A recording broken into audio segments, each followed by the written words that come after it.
قرآن و حدیث سے کائنات میں کسی اور مخلوق کے ہونے کا ثبوت بھی ملتا ہے؟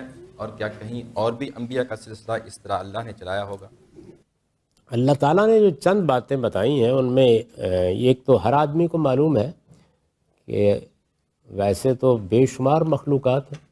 اب تو صورتحال یہ ہے کہ سائنسی تحقیق میں بعض اوقات کوئی ایک جزیرہ دریافت ہوتا ہے تو کوئی نئی اسپیشیز وہاں دریافت ہو جاتی ہے. بے شمار مخلوقات ہیں، لیکن با اختیار مخلوقات 3 ہیں. ایک فرشتے جن کو مادے کی لطیف ترین فارم نور سے بظاہر بنایا گیا ہے. دوسرے جنات جو اس سے کم لطیف صورت انرجی سے وجود میں آئے ہیں. اور تیسرے ہم انسان جو اس کی ٹھوس صورت سے، قرآن نے کہا ہے کہ سمندروں کے کنارے کے گارے سے ہم نے ان کو بنانا شروع کر دیا. تو یہ تینوں مخلوقات ارادہ رکھتی ہیں، اختیار رکھتی ہیں، اللہ سے مکالمہ کرتی ہیں. اللہ تعالیٰ ان کو خطاب کرتا ہے.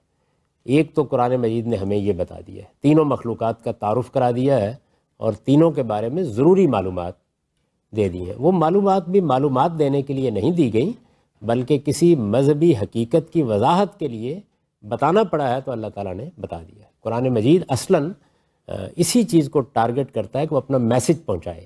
اس کے لیے کہیں مثال کے طور پر کسی چیز کو بیان کرنا پڑ جاتا ہے تو ہمارے علم میں اس سے اضافہ ہوتا ہے.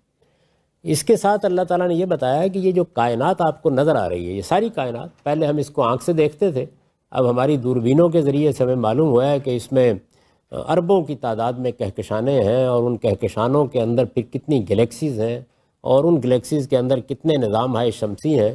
یعنی وہ کروڑوں اربوں گنے نہیں جاتے نوری سالوں کے فاصلے پر پھیلی ہوئی کائنات ہے.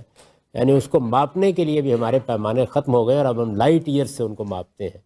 یہ جو ساری کائنات آپ کو نظر آتی ہے، اللہ تعالیٰ کہتے ہیں کہ اس کو دیکھ لیا تم نے، تو میں نے ایسی 6 اور بھی بنا رکھی. تو ایک تو اللہ نے ہمیں یہ معلومات دی کہ جو کائنات تم کو نظر آتی ہے، یہ سمائے دنیا کا ہے قرآن نے اس کو.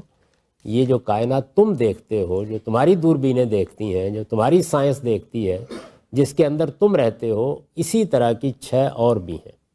اور اسی ذیل میں یہ اطلاع دی ہے کہ ان میں سے ہر کائنات کے اندر ایک زندگی رکھنے والا سیارہ بھی ہے.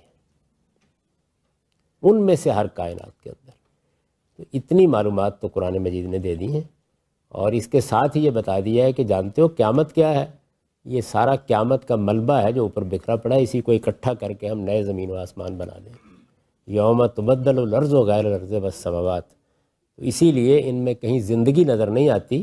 یہ در حقیقت میٹیریل ہے جس کو بکھیر دیا ہے. اسی کو جمع کر کے آپ کے لیے وہ جنت بن جائے گی جس میں 500 سال کی مسافت پہ لوگوں کے رہنے کی جگہ ہوگی. یہ معلومات قرآن نے دے دی ہیں. اس سے زیادہ کے لیے انتظار کیجیے.